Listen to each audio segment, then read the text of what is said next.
Assalamualaikum warahmatullahi wabarakatuh.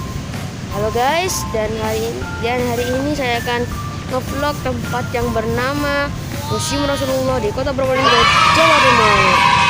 Yeay, alhamdulillah kita akan masuk hari ini ya. Oke, ini dia Kota Probolinggo dan kita masuk saja ke museumnya.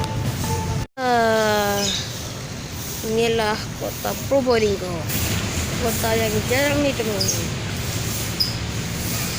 Mungkin kalian baru tahu Kota Probolinggo.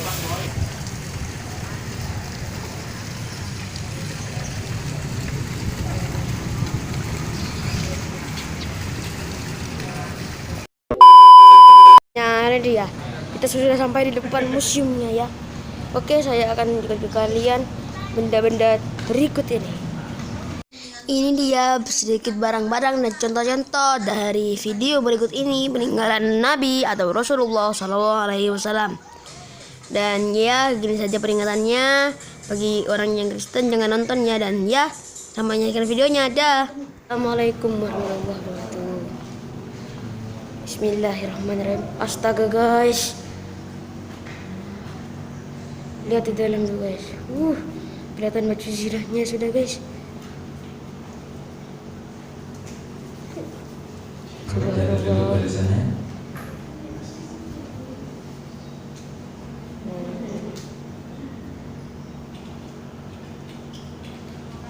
Cuma ini aja kita. Astaga guys, ini pemandunya. Oke guys. Bismillahirrahmanirrahim. Assalamualaikum warahmatullahi wabarakatuh. Baiklah, marilah para hadirin sekalian, kita memasuki ruangan ini. Kita awali dengan langkah kaki kanan, kita ucapkan basmalah ataupun salawat kepada Rasulullah. Bismillahirrahmanirrahim. Bismillahirrahmanirrahim. Allahumma shalli ala Muhammad. Allahumma shalli ala sayyidina. Kita mulai dari yang ujung sebelah sini. Boleh lebih dekat dengan bendanya. Kami persilahkan. Kali ini terdapat satu buah pedang milik salah satu sahabat Rasulullah SAW yang bernama Sayyidina Khalid bin Walid radhiyallahu anhu. Tentunya Khalid bin Walid ini dahulu adalah seorang musuh ataupun pemberontak Islam yang memiliki sebuah niatan besar, na'udzubillah, untuk membunuh Rasulullah. Beliau juga terkenal yang mana kemahirannya memiliki sebuah kemampuan yang sangat luar biasa untuk membangun sebuah strategi peperangan ataupun sangat lihai dalam menggunakan pedang, hingga pernah dijuluki dari rekan-rekannya ataupun sahabat bahwasanya Khalid bin Walid adalah panglima tak terkalahkan, karena hampir dari setiap peperangan atau pasukan yang dihadiri oleh Khalid bin Walid, pasukan tersebut belum pernah kalah. Contoh di kisah perang Uhud, yang kalah dalam medan perang adalah pasukan Rasulullah. Musuh yang memimpin pada saat itu adalah Khalid bin Walid sendiri. Singkat ceritanya, Rasulullah berdoa memohon kepada Allah agar Allah luluhkan hati dari Khalid tadi hingga mau mengucapkan 2 kalimat syahadat dan menjadi panglima bagi kaum muslim, bukan bagi kaum kafir lagi. Kali ini bisa kita lihat pedangnya yang ukurannya amat besar. Insya Allah kurang lebihnya beratnya sekitar 20 kg. Kalaupun bicara tentang ketajamannya, bahasanya beberapa ulama mengatakan ketajaman dari pedang Sayyidina Khalid bin Walid ini mampu menebas kuda beserta penunggangnya sekaligus, dan itu pun mereka tidak merasakan bahasanya dirinya sudah terlukai atau tertebas.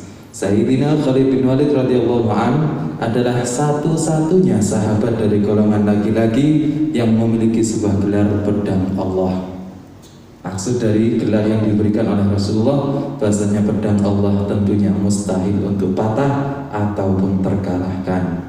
Jikalau sampai pedang Allah patah ataupun kalah, tentunya kaum muslimin sudah dinyatakan kalah dari kaum kafir, dan itu insya Allah tidak akan pernah terjadi.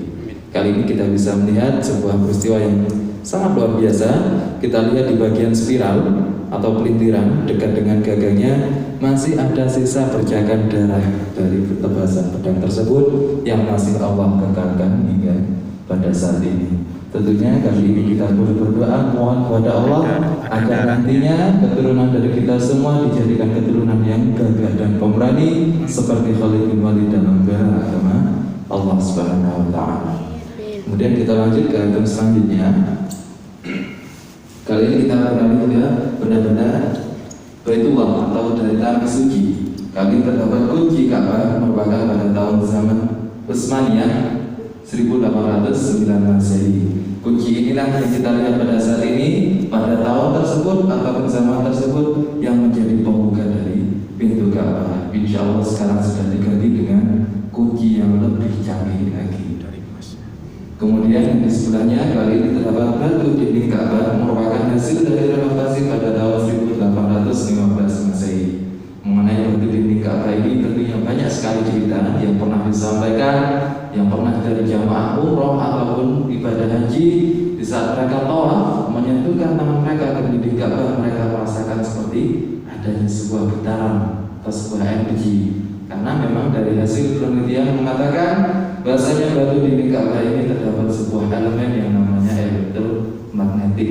Di saat bersentuhan dengan manusia yang memiliki kandungan zat besi, disitulah akan timbul sebuah energi terapi yang secara medis dikatakan dapat melancarkan peredaran tubuh manusia. Maka tidak heran kalau terdapat beberapa jamaah yang pada awalnya memiliki riwayat sakit, namun setelah mereka menunaikan ibadah umrah ataupun ibadah haji, mereka bisa pulang dalam keadaan sehat walafiat.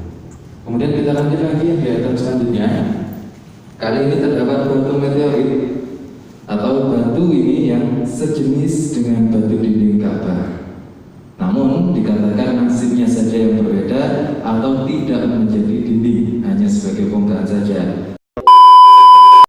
Panas dari api neraka sendiri ada yang mengatakan 69 ataupun hingga 70 kali lebih panas daripada api dunia. Kalaupun dihitung kedalamannya dari permukaan hingga dasar, ini membutuhkan perjalanan kurang lebihnya insya Allah 70 tahun. Kalaupun diibaratkan terdapat seorang bayi yang baru lahir dilemparkan dari permukaan, dia akan menuju ke bagian dasarnya sudah berumur 70 tahun atau sudah menjadi kakek ataupun nenek-nenek. Tentunya kali ini kita berdoa ya Allah cukup kebanyakan dengan kondisi ini saja. Semoga nanti kelak kita tidak akan bertemu lagi dengan batu sijil ini, kita bisa masuk ke surganya Allah tanpa hisab dan berjumpa langsung dengan wajah mulia Rasulullah SAW. Kemudian kita lanjut ke item selanjutnya. Terdapat dua kain hijau dan merah. Kain ini adalah kain kiswah yang posisinya di bagian dalam. Tentunya jarang atau hampir tidak pernah dilihat. Walaupun umrah menunaikan ibadah umrah tiap bulannya, menunaikan ibadah haji tiap tahunnya, belum tentu mereka bisa melihat kain kisah ini ataupun menyentuhnya secara langsung. Kali-kali kita dapat kesempatan bersyukur pada Allah, kita bisa dekat dengan benda yang pernah singgah di dalam Ka'bah. Kami persilahkan yang ingin memegangnya secara langsung ataupun ingin menciumnya, kami persilahkan berdoa mohon kepada Allah semoga menjadi perantara untuk kita semua disegerakan menunaikan ibadah umrah ataupun ibadah haji. Monggo kami persilahkan yang ingin lebih dekat dengan kiswah tersebut.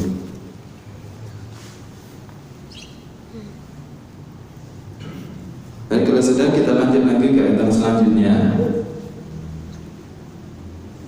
Kali ini terdapat kiswah batu Taubah atau kiswah yang dahulunya digunakan sebagai penutup dari pintu Taubah sendiri. Kain kiswah batu Taubah ini merupakan kiswah pada tahun pertukaran 1235 Hijriah. Bisa kita kurangi dengan Hijriah yang sekarang, insya Allah umur dari kain kiswah batu Taubah ini kurang lebihnya sudah 200 tahun lebih. Dan luar biasanya dahulu pada zaman Utsmani atau tahun yang tertera dibuat masih secara manual dan benangnya terbuat dari serat tembaga. Kami persilahkan. Ini hanya beberapa potongan saja. Dua lafaz takbir ini posisinya bertepatan lurus di bagian atas Hajar Aswad. Tentunya banyak sekali jamaah yang ingin sekali menyentuh kiswah ini atau menciumnya, terutama dari batu Hajar Aswad itu sendiri. Kiswah ini merupakan kiswah pada tahun pertukaran 1435 Hijriah. Insya Allah masih kurang lebihnya 7 tahun yang lalu. Sekarang sudah 1442. Kalau yang sebelumnya terbuat dari benang serat tembaga, kali ini adalah benang yang disapu dengan emas. Namun emas yang sangat murni hanya di bagian pintu utama bagian atas. Mengapa diletakkan di bagian atas? Karena kalau diletakkan di bagian bawah, khawatir banyak yang usil. Monggo kami persilakan yang ingin lebih dekat dengan kisah tersebut, kami persilakan untuk menyiapnya ataupun sebagainya. Kita berdoa lagi, mohon kepada Allah agar kita bisa menunaikan ibadah umrah ataupun haji. Paling tidak yang belum sempat untuk menunaikan benda-benda yang pernah singgah di Ka'bah ataupun Baitullah. Baik, kalau sudah, kita lanjut lagi ke ayat selanjutnya. Kali ini terdapat satu set baju perang pasukan dari tentara Utsmani atau pakaian perang yang pernah dipakai oleh pasukan Sultan Muhammad Al-Fatih di saat meruntuhkan kota Konstantinopel. Kali ini kita lihat di bagian lempengan dada, di sana terdapat dua lambang atau simbol dari Turki dan Utsmani. Fungsi dari lempengan yang ada atau yang menempel di baju tersebut, fungsinya selain sebagai hiasan, juga ini hanya langsung pakaian yang pernah dipakai oleh para pejuang agama kita dalam membela agama Allah Subhanahu wa Ta'ala. Kita lanjut lagi ke ayat selanjutnya. Kali ini terdapat sebuah pedang simbolis kesultanan. Berbeda dengan pedang yang pertama tadi, kalau yang di awal sana adalah pedang perang, namun kali ini hanyalah pedang simbolis sebagai sultan, milik Sultan Muhammad Al-Fatih atau sering disebut juga Sultan Mehmed II. Beliaulah sosok yang pahlawan yang terkenal saat usia mudanya masih berumur 21 tahun. Beliau sudah mampu menaklukkan kota Konstantinopel. Yang mana kota tersebut setelah ditaklukkan diberikan sebuah nama yang pada awalnya Istanbul, yang berarti Islam secara keseluruhan, dan sekarang sudah diganti lagi namanya menjadi Istanbul, Turki. Sejarah dari kota tersebut merupakan perjuangan dari Sultan Muhammad Al-Fatih, putra dari Sultan Murad, yang mana dari kalangan keluarganya sendiri belum pernah ada yang berhasil untuk meruntuhkan kota tersebut. Allah Subhanahu wa Ta'ala berkehendak keberhasilannya di tangan Sultan Muhammad Al-Fatih. Kali ini kita bersyukur kembali kepada Allah, kita bisa melihat benda ataupun pedang simbolisnya beliau sebagai seorang sultan. Kemudian kita lanjut lagi yang di bagian tengah, boleh dikelilingi. Kali ini adalah karpet atau sajadah raudhah. Saya dengan hadis dari Rasulullah SAW,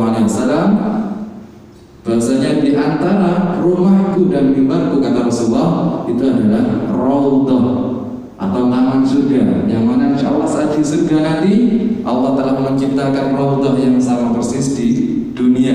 Tentunya kata Rasulullah, barang siapa yang berdoa di atas raudhah, insya Allah Allah kabulkan segala hajatnya, Allah permudahkan segala urusannya, dan Allah lancarkan rezeki-rezekinya. Kali ini kami berikan kesempatan untuk para hadirin semuanya, boleh memegangnya secara langsung ataupun yang ingin menciumnya. Mohon maaf untuk tidak dinaiki. Subhanallah.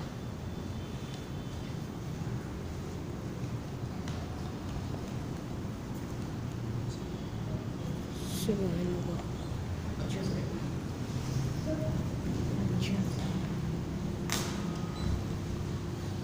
Baik, kalau sudah, kita lanjut ke ruangan selanjutnya.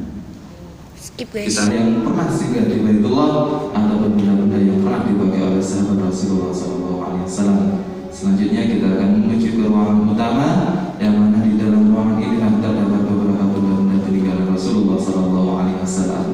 Benda-benda yang pernah beliau pakai semasa hidupnya untuk berdakwah atau beribadah, dan juga terdapat beberapa benda yang pernah dekat atau sangat dekat sekali dengan beliau saat beliau masih hidup ataupun saat beliau telah tiada. Dan juga insya Allah nanti kita akan melihat beberapa benda yang pernah ada ataupun mengalir di dalam tubuh beliau Rasulullah SAW. Maka dari itu, sebelum kita masuk ke ruangan ini, marilah kita sejenak bermunajat kepada Allah. Kita beristighfar, mohon ampunan kepada Allah agar hadirnya kita di sini semua tidak hanya untuk sekedar hadir untuk melihat saja ataupun berfoto ataupun semacam lainnya, namun hadirnya kita di sini semua membawa keberkahan dan dapat meningkatkan iman kita kepada Allah, rasa kecintaan kita kepada Rasulullah SAW. Tentunya hadirnya kita di sini semua berdoa memohon kepada Allah agar nantinya kita Assalamualaikum ya Habibullah. Allahumma salli ala Muhammad. Allahumma salli.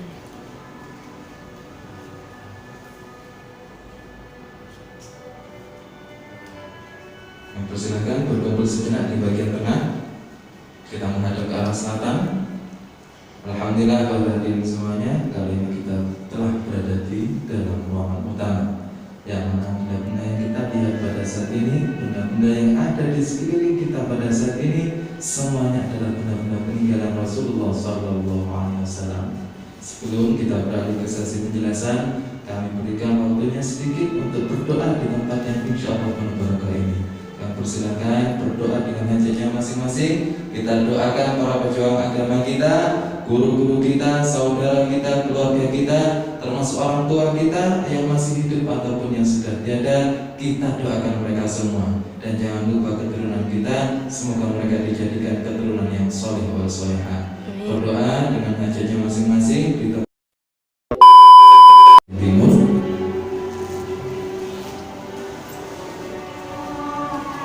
Lebih dekat lagi dengan bendanya, kita manfaatkan momen makam beliau diperbaiki atau direnovasi. Terdapat juga ulama yang mengatakan tanah makam Rasulullah ini adalah tanah yang paling beruntung di muka bumi ini, yang mana bisa dikatakan Allahu Akbar. tanah yang lebih beruntung daripada kita pada saat ini. Mengapa demikian? Karena kita semenjak dilahirkan di muka bumi ini hingga detik ini belum pernah sedekat itu dengan jasad mulia Rasulullah SAW. Dan di dalam tanah tersebutlah dahulunya terdapat ataupun terbaring jasad mulia Rasulullah SAW. Maka dari itu tanah makam ini dikatakan tanah yang lebih beruntung daripada manusia pada saat ini. Kemudian kita lanjut yang di atas selanjutnya.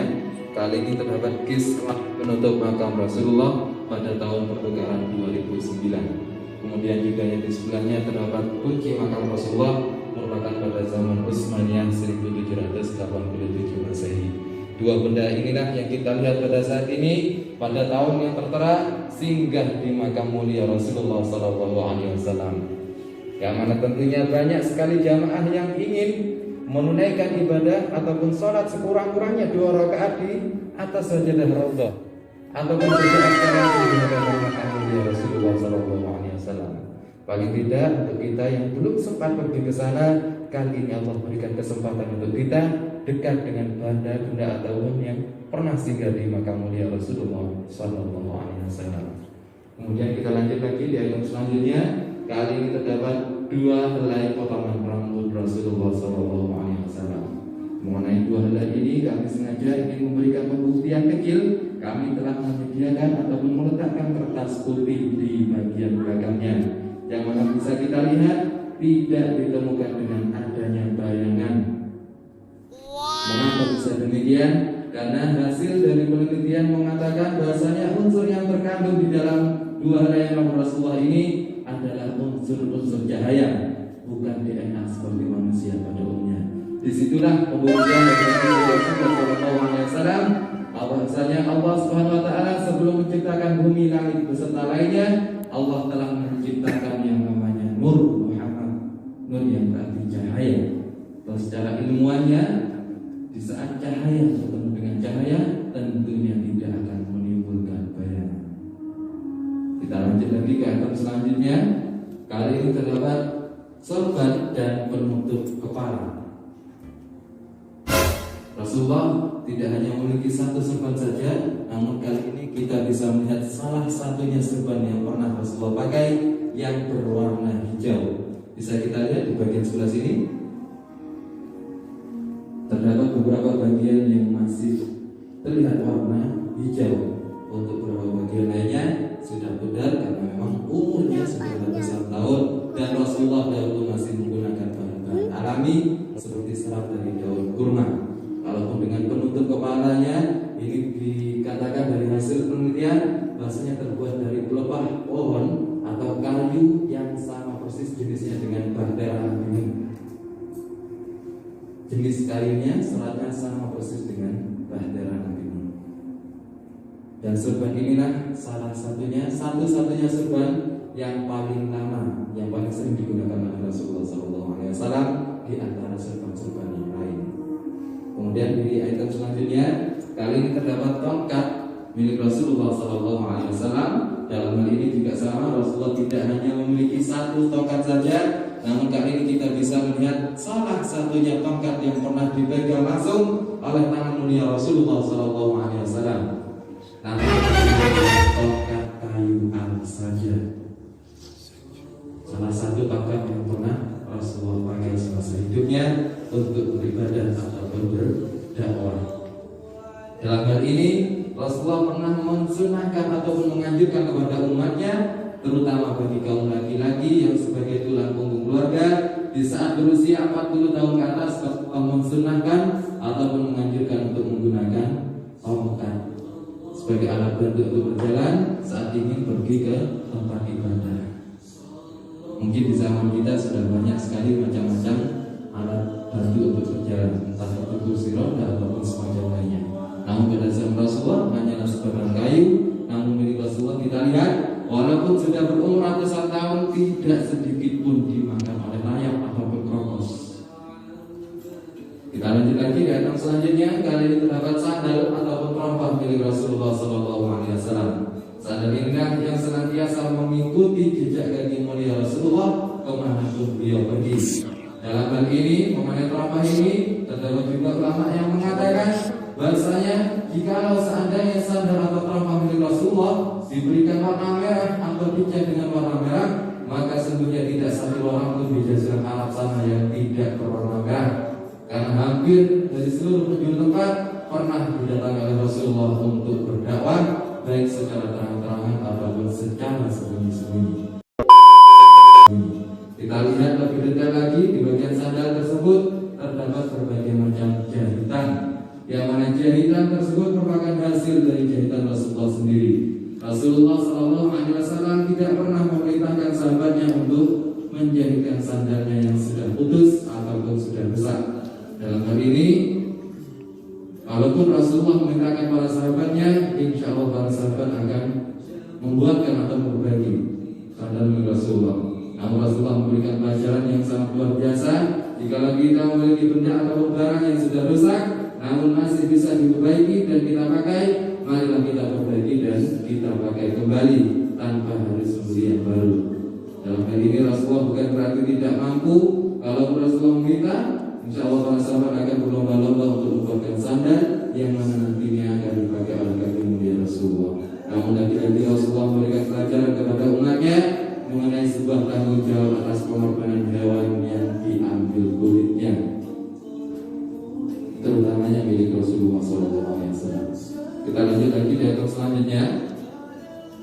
Kali ini terdapat cetak tapak kaki Rasulullah SAW bagian sebelah kiri.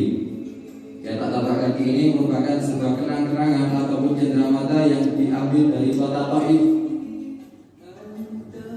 Di saat Rasulullah berkunjung ke suatu daerah, bersilaturahmi ke rumah para sahabat, mereka telah menyediakan tanah liat yang mana nantinya akan dipijakkan kaki mulia Rasulullah SAW. Di saat mereka merindukan Rasulullah, di saat mereka ingin berjumpa dengan Rasulullah, namun Rasulullah telah tiada, mereka bisa melihat kenang-kenangan yang pernah diberikan oleh Rasulullah kepada umatnya. Termasuk kita yang hadir pada saat ini, kita bisa melihat secara langsung kenang-kenangan yang pernah diberikan oleh Rasulullah SAW kepada umatnya. Kemudian di ayat selanjutnya terdapat 3 helai janggut milik Rasulullah SAW. Sama dengan yang rambut tadi, kami juga meletakkan kertas putih yang mana tentunya tidak ditemukan dengan adanya bayangan. Sama unsur DNA-nya adalah cahaya. Namun hasil penelitian lain mengatakan kita lihat di bagian ujungnya yang sangat tipis. Di situ mengatakan atau membuktikan hasil penelitian bahasanya 3 helai janggut Rasulullah ini masih bertumbuh. Yang tahunnya 0,047 meter per tahunnya. Kalau kita bisa lihat di bagian ujungnya yang terlihat sangat tipis. Kemudian kita lanjut lagi di ayat selanjutnya. Biasa kali ini terdapat ekstrak keringat Rasulullah SAW. Yang ada di dalam botol tersebut merupakan minyak murni yang tidak berbau, dicampur dengan keringat Rasulullah yang diambil dari tikar tidur beliau. Potongan kecil yang ada di dalam botol tersebut itu merupakan potongan kecil dari tikar tidur Rasulullah. Minyak yang murni yang tidak berbau tadi setelah dicampur atau diekstrak dengan keringat Rasulullah yang diambil dari tikar tidurnya, minyak tersebut dapat mengeluarkan aroma yang sangat-sangat wangi hingga lebih wangi daripada minyak kasturi. Kemudian di antara yang terakhir, hal ini merupakan darah bekam dari Rasulullah SAW, sisa darah bekam yang masih ada hingga pada saat itu. Dalam hal ini Rasulullah juga menganjurkan kepada umatnya, baik laki-laki ataupun perempuan, semuanya disunahkan untuk berbekam. Karena secara medis juga dikatakan berbekam dapat mengeluarkan darah kotor. Mungkin di antara kita yang pernah berbekam, di saat kita lihat darahnya hitam, kotor, pekat dan berbau ataupun semacam lainnya, tentunya darah bekam dari Rasulullah SAW ini sangatlah berbeda jauh dengan darah kita. Alhamdulillah para hadirin semuanya, kita telah selesai melihat beberapa peninggalan Rasulullah SAW. Sedikit tambahan dari saya, bahasanya benda-benda yang telah kita lihat dari awal tadi hingga akhir keseluruhan adalah kepemilikan dari seorang arkeolog Muslim. Beliau bernama Profesor Abdul Manan bin Agbong, warga negaraan Malaysia, seorang profesor ataupun arkeolog Muslim. Beliaulah yang telah mengabdikan dirinya meneliti, mencari hingga 30 tahun tadi, hingga 30 tahun dan didukung oleh Kesultanan Brunei Darussalam. Beliau meneliti hingga 30 tahun karena beliau ingin membuktikan kepada dunia bahwasanya Allah Subhanahu wa taala telah menciptakan insan yang berhati mulia, seorang nabi yang senantiasa memikirkan keadaan umatnya. Bahkan saat Rasulullah sakaratul maut pun yang beliau tanyakan adalah bagaimana keadaan umatku nanti setelah aku tiada. Baik, itu saja yang dapat kami sampaikan. Apabila ada kesalahan kata ataupun tingkah laku yang kurang berkenan, kami mohon maaf yang sebesar-besarnya. Akhiran, Assalamualaikum warahmatullahi wabarakatuh. Kami persilakan untuk sesi dokumentasi. Peraturannya jangan sampai lupa, tidak boleh selfie ataupun membelakangi, boleh berfoto di samping bendanya. Itu ya guys, museumnya wow bagus sekali ya. Dan aku tidak nyangka seperti itu guys jadinya. Dan ya terima kasih sudah menonton video berikutnya. Wassalamualaikum warahmatullahi wabarakatuh. Dah. Sampai jumpa di video berikutnya. Jangan lupa like dan subscribe. Terima kasih sudah menonton video berikut ini. Dan sampai jumpa di video berikutnya. Aku rekomendasikan kalian menonton video ini. Terima kasih. Sampai jumpa. Dah.